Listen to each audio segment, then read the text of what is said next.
yang nggak benar tentang agama Islam. Kalau kalian bisa membuktikan saya lompat dari Monas. Ya, Angga Rukmana. Muslim bang? Ya, Muslim lah. Muslim. Sudah lama bang nonton Edis TV bang? Sudah. Berapa bulan bang? Berapa bulan ya? Lupa ya, Bang. Setiap Oke. lihat itu saya cuma nyimak aja. Iya, Mau banyak bang naik. muslim-muslim yang naik ke sini itu. Ada yang marah, ada yang mengiyakan, ada yang... Anda ini termasuk yang apa? Saya termasuk yang mengiyakan juga, ada yang eh, penasaran juga. Kan? Nanti kalau ada yang meragukan Anda bukan muslim gimana? Coba baca satu surat dulu. Makasih. Coba baca satu surat dulu, biar nanti kami yakin Anda Apa, muslim. Bang? Surat apa aja Saya terserah yang syahadat. Anda hafal. Saya syahadat asyhadu an la Silakan. ilaha illallah wa asyhadu anna muhammadar rasulullah.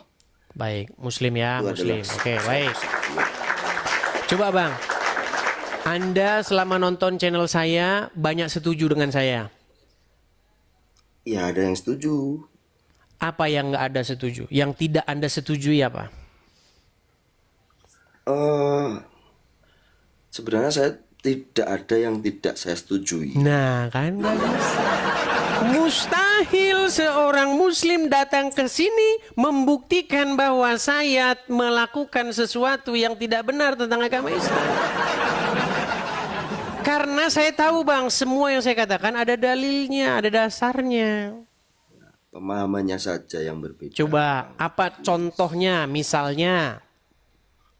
Sama-sama kita itu memeluk agama yang berbeda kan. Mungkin saya yang sering-sering Abang Edis katakan itu, kami orang Islam menuhankan Muhammad. Ya, Ini lagi. Bang, di dalam Al-Quran ada nggak orang-orang yang mempertuhan alim ulamanya? nggak ada dong. Nggak Kalau saya tunjukkan ayatnya gimana? Tentang adanya orang-orang yang mempertuhan alim ulamanya. Ya, coba ditunjukkan. Ada nggak ayatnya? Nggak ada. Ada? Nggak ada. Baik. Makanya saya bilang teman-teman, Bang Angga ini dia nggak ngerti agama Islam. Dan cuman bukan Bang Angga saja. Semua orang Islam nggak ngerti agama Islam. Baik. At-Taubah ayat 31 ya Bang ya. Saya bacakan. Nih. Di dalam surat At-Taubah ayat 31 disebutkan mengenai orang-orang yang mempertuhan alim ulamanya Bang. Dan kalian itu sebenarnya mempertuhan Muhammad persis seperti orang-orang ini. Baik. Ini surat At-Taubah ayat 31. Oke. Mereka menjadikan orang-orang alimnya dan rahib-rahib mereka sebagai Tuhan selain Allah. Oke. Ada nggak orang-orang yang menjadikan alim ulamanya sebagai Tuhan? Memang dituliskan seperti itu. Tadi katanya nggak ada. Sekarang tiba-tiba ada. Lah piye to masih. Tadi katanya ada, sekarang tadi katanya nggak ada, sekarang ada. Gimana? Iya, memang di situ Oke, dituliskan. sekarang saya balikan dulu kamera saya. Saya konfirmasi sekali lagi. Nanti biar Anda sadar, orang Islam itu mempertuhan Muhammad. Nanti saya jelasin. Jadi sekarang Anda sudah mengakui bahwa menurut Al-Quran, ada sekelompok orang yang mempertuhan ulamanya. Sekelompok orang yang mempertuhan ulamanya. Itu tidak mempertuhan, hanya mengikuti. Ini loh mempertuhan. Aduh, saya balikan lagi nih. Baru dibalik udah lupa. Waduh, sulit ini. Barusan saya balik kamera. Coba Anda yang baca dah. Kalau saya yang baca nanti Anda nggak ngerti. Nih, coba. Ya. Mereka Mereka menjadikan orang-orang alimnya dan rahib-rahib mereka sebagai Tuhan selain Allah. Oke, berarti mereka menjadikan alim ulama dan rahib-rahib sebagai Tuhan nggak? Ya, Berarti mereka mempertuhan rahib-rahib dan alim ulama nggak? ya. Nanti saya balik lagi, awas nanti kalau lupa lagi ya. Saya balik lagi nanti kamera saya, awas nanti balik lagi nanti kita ke sini nih kalau lupa lagi nih. Baik, saya balik dulu. Berarti menurut Al-Quran, adakah orang-orang atau mereka itu mempertuhan alim ulama dan rahib-rahibnya? Ada. Ada, syukurlah kalau begitu. Baik. Nah, sekarang Nah, sekarang gini, sedikit Bang, biar saya lanjutin. Kata Muhammad, mereka itu mempertuhan alim ulama dan rahib-rahib mereka itu dengan cara bagaimana? Kenapa kok disebut mempertuhan? Menurut penjelasan Muhammad. mengikuti dan patuh. Mengikuti dan patuh. Ya, Sebenarnya bukan hanya mengikuti dan patuh. Mereka mentaati mereka itu terlewat batas.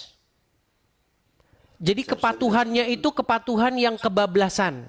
Contoh begini. Ulamanya bilang gini. Ya, berzina itu boleh. Sedangkan Allah bilang berzina itu nggak boleh. Nah, ketika Anda patuh kepada ulama Anda, mengharamkan apa yang dihalalkan Allah atau sebaliknya menghalalkan yang diharamkan atau mengharamkan yang dihalalkan, itulah kata Muhammad bentuk mempertuhan alim ulama dan rahib-rahibnya. ya orang. Mau saya tunjukin dalilnya nggak? Iya, Mau saya tunjukin dalilnya atau sudah percaya? sudah tadi saya sudah membaca. Oke, baik. Sekarang saya tanya Bang. Betul tidak Muhammad menghalalkan yang haram? Kemudian umat muslim lebih patuh kepada Muhammad dan umat muslim lebih taat kepada Muhammad. Tidak. Baik. Dalam Al-Quran, darah itu boleh nggak dikonsumsi? Tidak boleh. Tidak boleh. Berarti diharamkan sama Allah ya? Nah, Oke. Kalau misalnya saya kasih bukti bahwa pengikut Muhammad meminum darahnya Muhammad gimana? karena itu sayang kepada Muhammad. Berarti dia menghalalkan yang diharamkan Allah nggak? Ya, Nah, berarti dia lebih patuh tunduk kepada Muhammad ketimbang kepada Allah, betul? ya. Gini, Dan Bang, itu gini. menurut penjelasannya Muhammad sudah mempertuhan mereka, betul? Gini. Saya gantian yang ingin Silakan. Ketika manusia awam yang tidak bisa berkomunikasi secara langsung dengan Allah, secara otomatis yang menjadi panutan pada saat itu adalah Muhammad. Apapun yang dikatakan Muhammad, karena manusia itu yakin Tuhannya itu Allah, pasti dia mengikuti apapun itu kata Muhammad. Entah yang dikatakan itu menjadi benar atau salah. Nggak nyambung abang ini. Nggak gitu, Bang. Nggak nyambung bang. Kita nggak bahas itu loh. Kok nggak nyambung bang? Iya. Gini aja dah. Saya jelasin dulu lah sama Anda. Gini. Anda tahu nggak bagaimana penjelasan Muhammad kenapa orang-orang itu dihukumi atau dicap sebagai orang-orang yang mempertuhankan alim ulama dan rahib-rahibnya? Iya. Karena apa? Apa yang mereka perbuat terhadap alim ulamanya itu? Yakin dia percaya kepada dia. Bukan yakin dan percaya aja. Mereka keyakinan dan ketaatannya itu tanpa batas. Bahkan mengharamkan yang halal dan menghalalkan yang haram. Nih, saya tunjukin dalilnya. Kita harus sabar mengajari orang Islam ya teman-teman ya. Nih ya, perhatikan.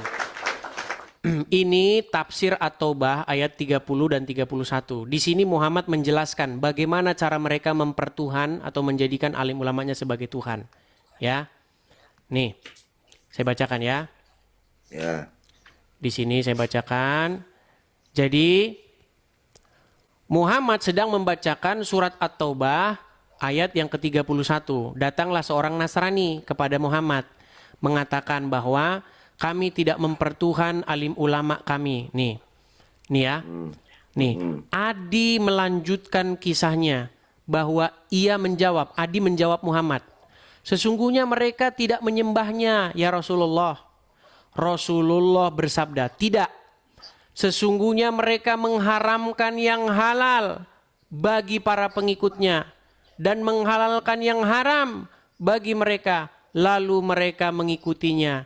Yang demikian itulah ibadah mereka kepada orang-orang alim dan rahib-rahib mereka. Ini penjelasan Muhammad nih. Iya. Cara mereka mempertuhan ulamanya adalah ketika ulama itu mengharamkan yang halal, diikuti sama mereka. Ketika menghalalkan yang haram, diikuti sama mereka. Sekarang, penjelasan Muhammad itu akan saya gunakan kepada muslim. Benarkah di dalam Al-Quran darah itu diharamkan? Kamu tadi sudah menjawab iya. Sementara Muhammad darahnya diminum oleh para pengikutnya. Artinya pengikut Muhammad menghalalkan yang diharamkan Allah. Dan Muhammad menjadi pendukung orang tersebut. Nih saya putarkan. Kalau saya ngomong Anda nggak percaya nih darah Muhammad diminum. Perhatikan. Nih ya. Darah itu haram. Ini Saya ulangi dulu, saya ulangi nih. Saya ulangi dulu ya, nih. saya pernah dengar cerita tentang sahabat yang meminum darah Nabi SAW. Sedangkan dalam Al-Quran minum darah itu dilarang. Darah itu haram. Ini khususnya. Nama kitabnya Mafahim Yajib an Tusahhah. Ketika Nabi menyuruh sahabat membuang darah bekas bekam. Hijamah. Ambil darah, pergi buang sana. Begitu dia ke belakang, bukan dibuang ya, diminum ya darah Nabi. Lalu dibilang, yang mana darah? Kau minum. Kata Nabi SAW, orang yang darahnya bercampur dengan darahku, haram disentuh api neraka. Darah Nabi SAW, darah kawan antum, jangan antum minum. Dracula. Nah, inilah standar gandanya orang Islam. Kalau darah kawan antum, antum minum, Dracula. Tapi kalau darah Muhammad Anda minum, bukan Dracula. Sekarang, betul nggak darah Muhammad diminum oleh para pengikutnya? Iya. pada Diminum. saat itu Betul karena nggak darah dia itu haram? haram. Menurut Muhammad, orang yang menghalalkan yang diharamkan Allah lebih patuh kepada orang tersebut, menuhankan nggak? Iya. Ah, berarti umat Islam menuhankan Muhammad nggak di situ? Tidak menuhankan karena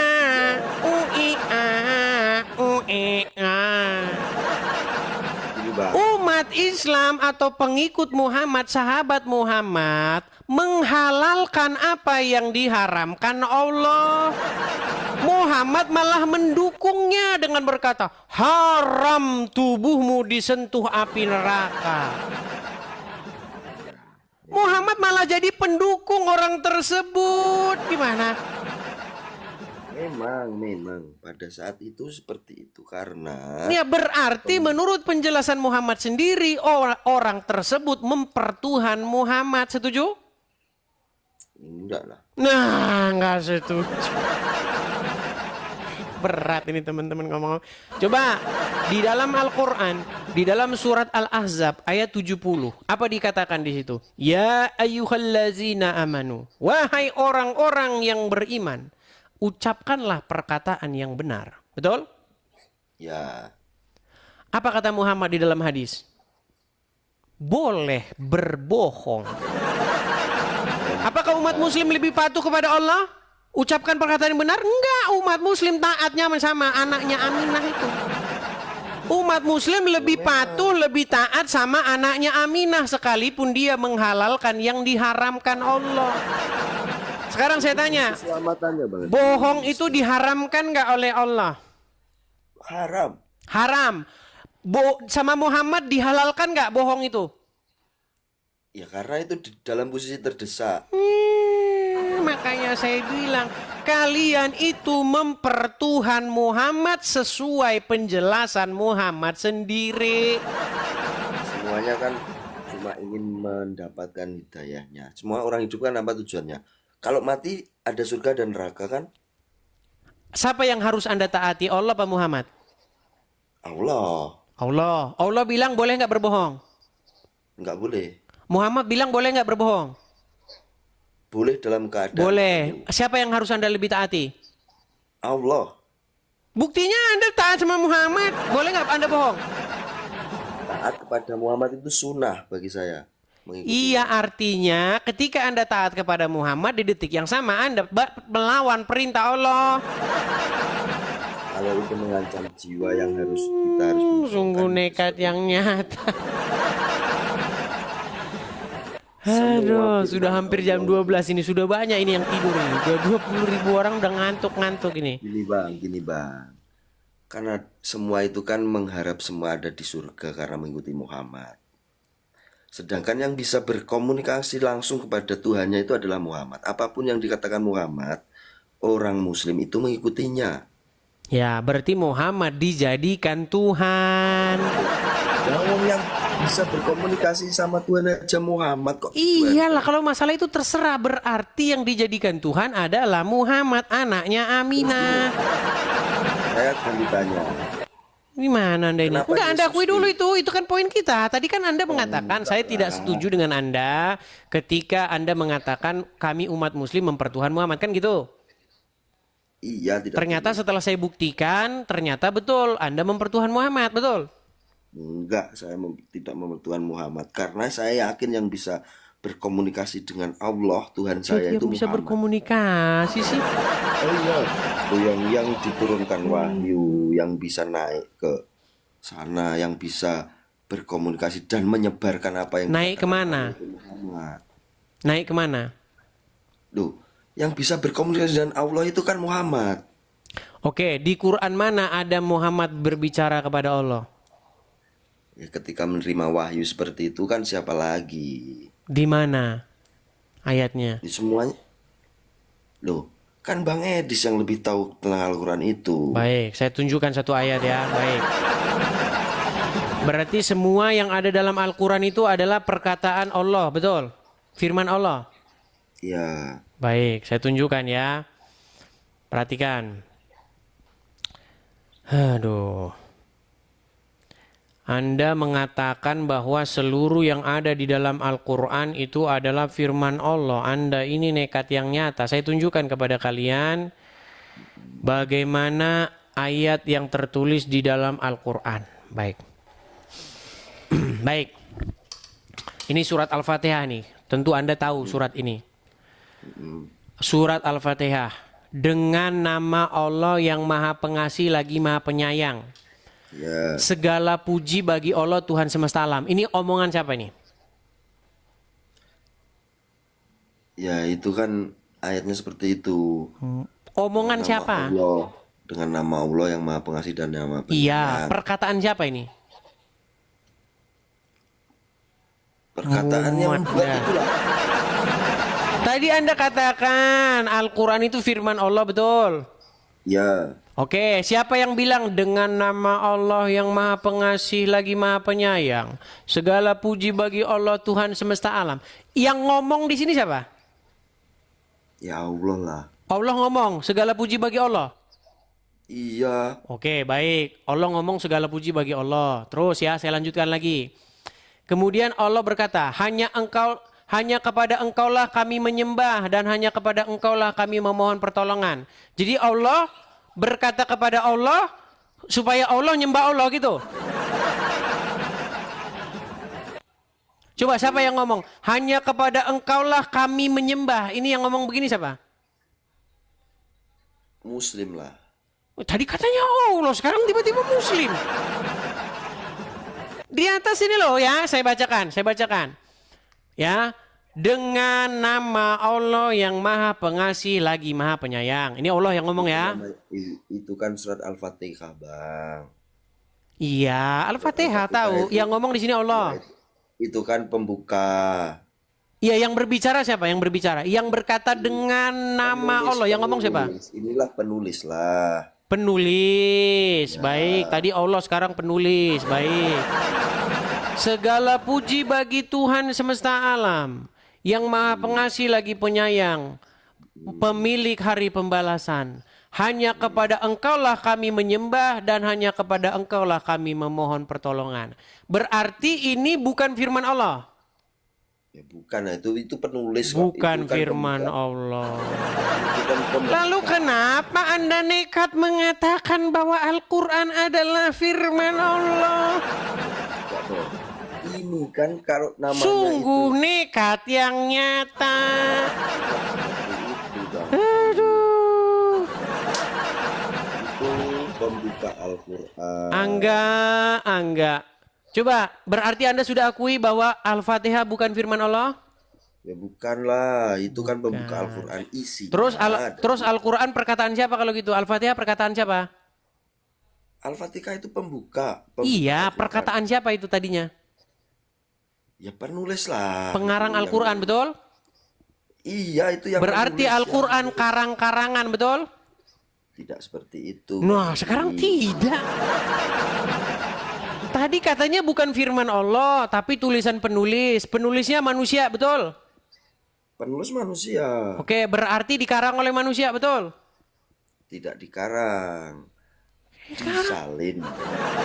Iya, disalin. Artinya itu adalah sebuah doa dari sosok kami, kemudian dijadikan Al-Quran, dianggap itu firman Allah. Betul? Terus Injil, coba Injil pembukanya gimana? Seperti apa? Silakan, apa tanya yang Anda tanya kepada saya?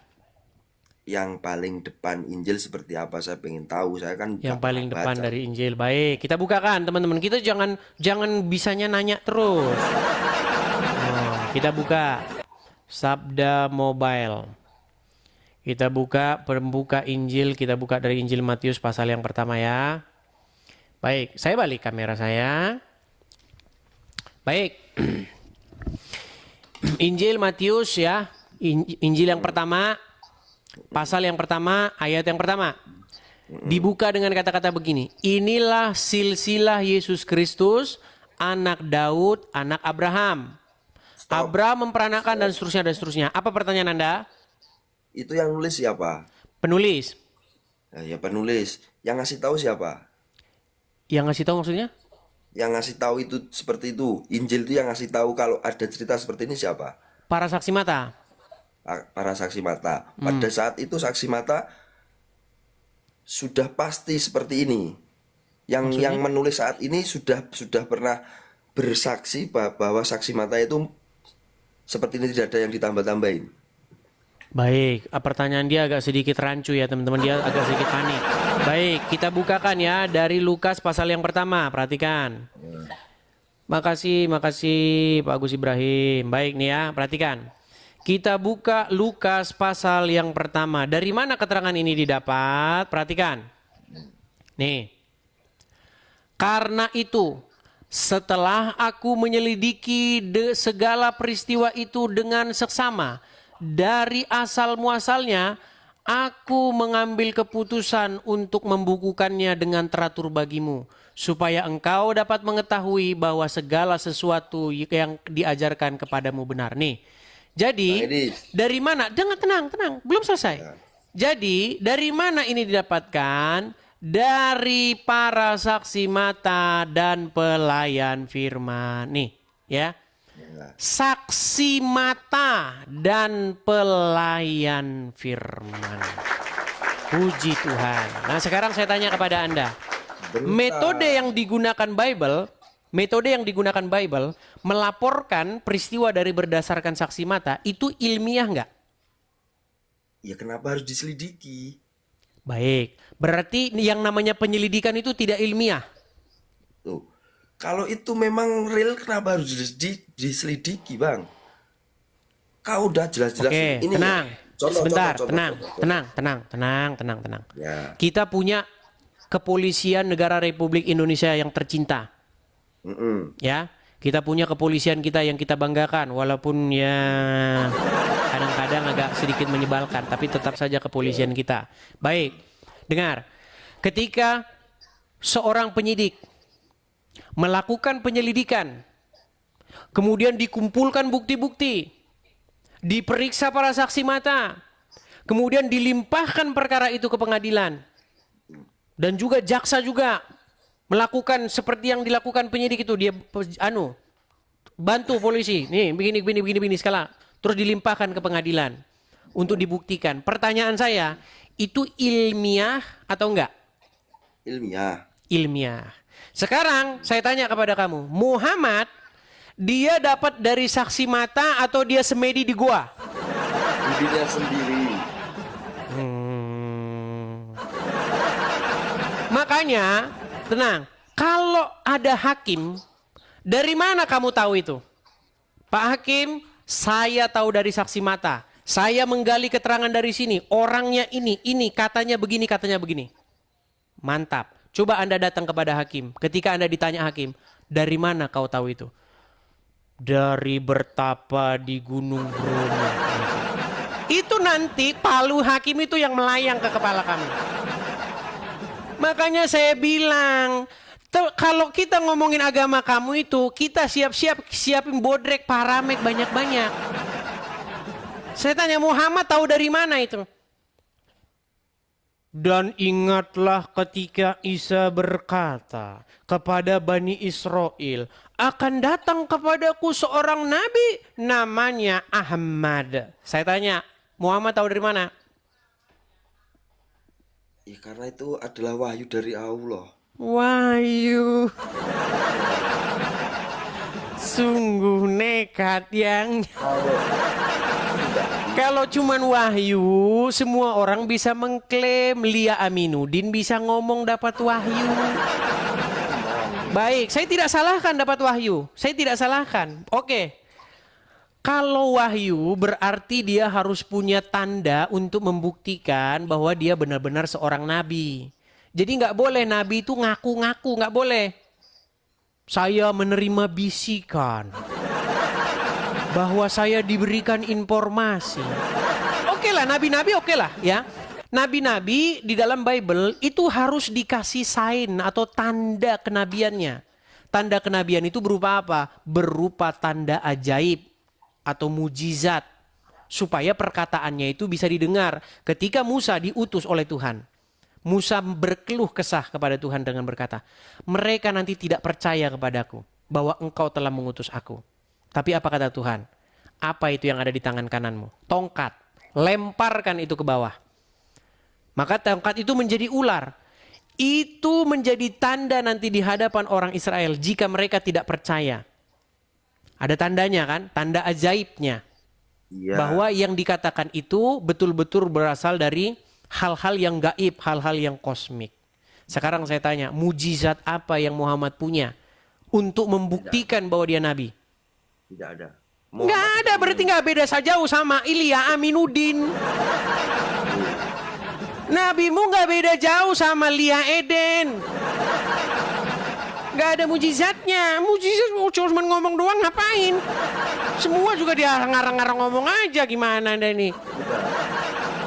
Kita kembali lagi. Ya. Dalam agama Bang Edis, siapakah orang pertama yang ada di bumi? Udah lompat lagi ke sana kian kemarin ya. Ya, tanya. Udah, kalau nggak punya pertanyaan lagi jangan iseng-iseng di sini. Di sini bukan ajang iseng-iseng. Lompat lagi bentar lagi nanti tanya fokus dulu, fokus. Kita lanjutin tadi.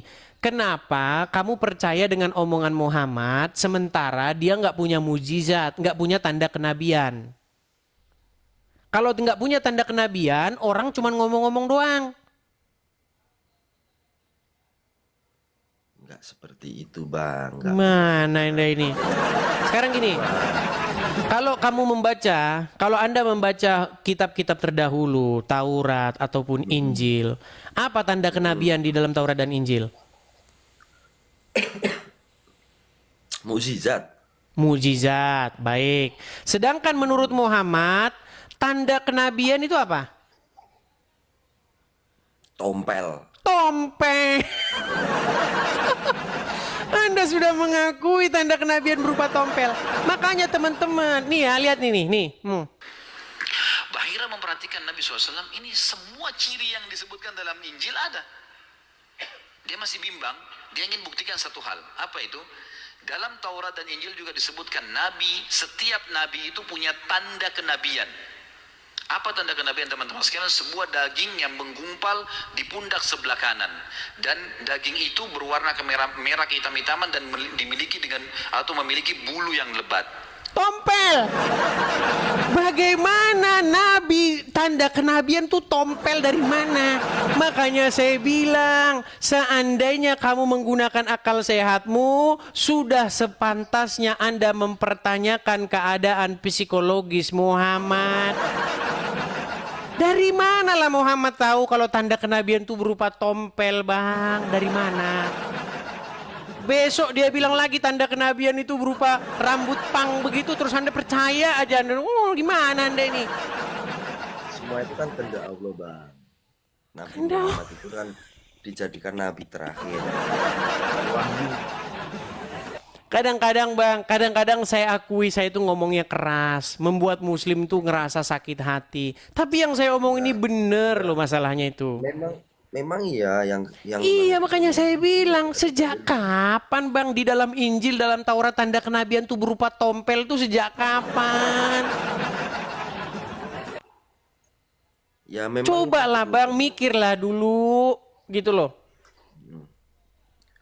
Makanya saya sebagai orang Kristen dibilang dalam Injil, dibilang dalam Taurat kami ada Muhammad, tanda kenabiannya tompel. Saya sebagai orang Kristen ya saya nggak mungkin diam lah Bang. Saya jawab lah, Muhammad kalian itu mungkin perlu kalian bawa dulu ke ini.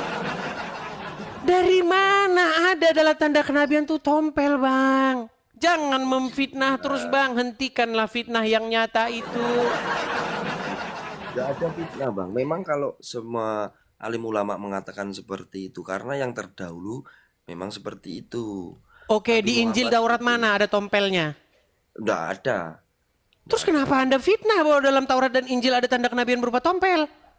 Loh, nggak memfitnah seperti itu. Yang dikatakan ulama tadi kan seperti itu. Sungguh Anda nekat yang Bang. Kalau misalnya saya bilang begini, di dalam kartu keluargamu ada orang bernama Udin Sujono. Berarti harus nggak ada nama Udin Sujono di dalam kartu keluargamu? Nah, tidak dah. Berarti kalau tidak ada berarti fitnah kan? Ya, Nah, Muhammad bilang, kalian bilang di dalam Injil dan Taurat ada tanda kenabian berupa tompel. Ternyata dibaca nggak ada. Berarti fitnah nggak itu? ya fitnah. Dan tiadalah umat Islam itu melainkan melontarkan fitnah-fitnah terhadap Taurat dan Injil. Dan tiadalah mereka itu melainkan adalah orang yang mengada-adakan. Apakah itu yang mengada-adakan? Yaitu yang mengadakan yang tiada ada menjadi ada. Apakah itu yang tiada ada menjadi ada? Yaitu mereka yang hobi menjadi tukang sulap dan tukang sihir. Ya, cukup? Ya, Oke, bisa baik dilanjut Bang. lagi, Jadi itulah Bang ya. Jadi tolong besok-besok lagi kalau naik persiapkanlah diri dulu ya Bang ya. ya. Oke? Saya Baik. persiapkan diri saya besok. Baik, saya turunkan ya Bang Rukma ya. Anda termasuk orang yang jujur. Terima kasih atas pengakuan Anda bahwa Al-Fatihah bukan firman Allah. Terima kasih atas pengakuan Anda bahwa Al-Fatihah itu adalah buatan manusia, betul? Ya, Oke, baik. Terima kasih. Terima kasih Bang Angga Rukma. Saya turunkan ya Bang ya. oke. Oke, makasih Bang Angga. Saya turunkan ya. Ya, itulah teman-teman ya. Gimana teman-teman, lanjut? Jam 12 lewat. Ini ada 21.000 orang. Saya yakin ini udah pada ngorok semua. Udah pada ketiduran semua ini. Istirahat dulu ya teman-teman ya. Istirahat. Lanjut aja terus maunya orang-orang ini. Aduh. Lanjut terus, nanti oskadonnya tambah banyak. Rehat dulu lah ya. Capek juga loh saya teman-teman. Woi, capek woi. Udah berapa jam nih saya ini? Udah capek. Abis itu ada yang bilang, "Bang, saya sudah kirim berkat ya atas nama ini." Ternyata dicek nggak ada. Ternyata namanya lain. Ah, ya itu Bang, ya itu. Ha. Sungguh nekat yang nyata. Oke lah ya, kita selesaikan dulu saja ya. Mohon maaf ini kalau saya singgung-singgung lagi nih, karena sampai sekarang saya belum percaya. Oke ya, gitu aja ya teman-teman ya. Gitu aja. Jadi teman-teman, kita sudahi dulu acara kita lanjut lagi. Jangan lupa ya teman-teman ya, follow akun Edis TV yang asli karena banyak sekali akun-akun palsu ya. Makasih Pak Agus Ibrahim, makasih Pak ya. Jadi banyak akun-akun palsu, pastikan teman-teman memfollow akun asli saya. Nah teman-teman sekalian, seperti yang saya katakan teman-teman, kita ada program untuk pendirian rumah apologet di sini ya teman-teman ya. Kita tahu bahwa untuk berapologet di negeri Konoha itu sangatlah sukar teman-teman. Karena hanya mereka saja yang boleh mengklaim, hanya mereka saja yang boleh ngomong Kristen teman-teman. Kalau kita jawab, kita penistaan. Mereka boleh mengatakan, Yesus menubuatkan Muhammad. Yesus berkat, Muhammad itu meneruskan ajaran Yesus. Yesus bersujud, Muhammad bersujud tuh berarti Yesus itu ajaran Muslim. Ketika kita jawab, di dalam Injil dan di dalam Taurat nggak ada tanda kenabian berupa tompel. Penistaan Anda ya. Anda menista, Anda menista, Anda menista. Anda memperburuk kerukunan umat beragama ini Anda. Karena Anda bilang, kami Muhammad katanya tompel. Anda mengejek ya begini. Loh, kan memang nggak ada bro tanda kenabian berupa tompel. Gimana? Masa saya harus bilang ada gimana? Orang nggak ada kok. Nah itulah teman-teman ya. Ketika saya menjawab mereka, saya kena persekusi teman-teman. Saya kena persekusi, saya kena ancam begini. Makanya teman-teman, kita berharap teman-teman di sini kita kelak punya rumah apologet. Kepada teman-teman yang tergerak hatinya ingin mensupport, teman-teman bisa support ya. Support di layar. Ada juga yang di layar berjalan, teman-teman bisa support di situ. Oke, saya rasa itu ya. Ciptakan lagu tompel. Ada tompel. Ada tompel. Ada tompel. Oke, saya rasa itu saja teman-teman ya. Kita rehat dulu, kita istirahat dulu. Ingat teman-teman, kolom komentar, jaga teman-teman. Selama ucapan Anda benar, boleh ya. Tapi kalau Anda bahasa-bahasa yang kasar-kasar itu jangan gunakanlah di kolom komentar ya. Begitu. Sedikit humor boleh ya, sedikit humor. Yang penting tidak bahasanya itu jangan kasar begitu. Kalau ada tompel ya memang benar kan tompel. Oke, saya rasa itu saja teman-teman. Kita lanjut lagi. Terima kasih teman-teman. Tuhan Yesus kiranya memberkati kita semua. Shalom. Sampai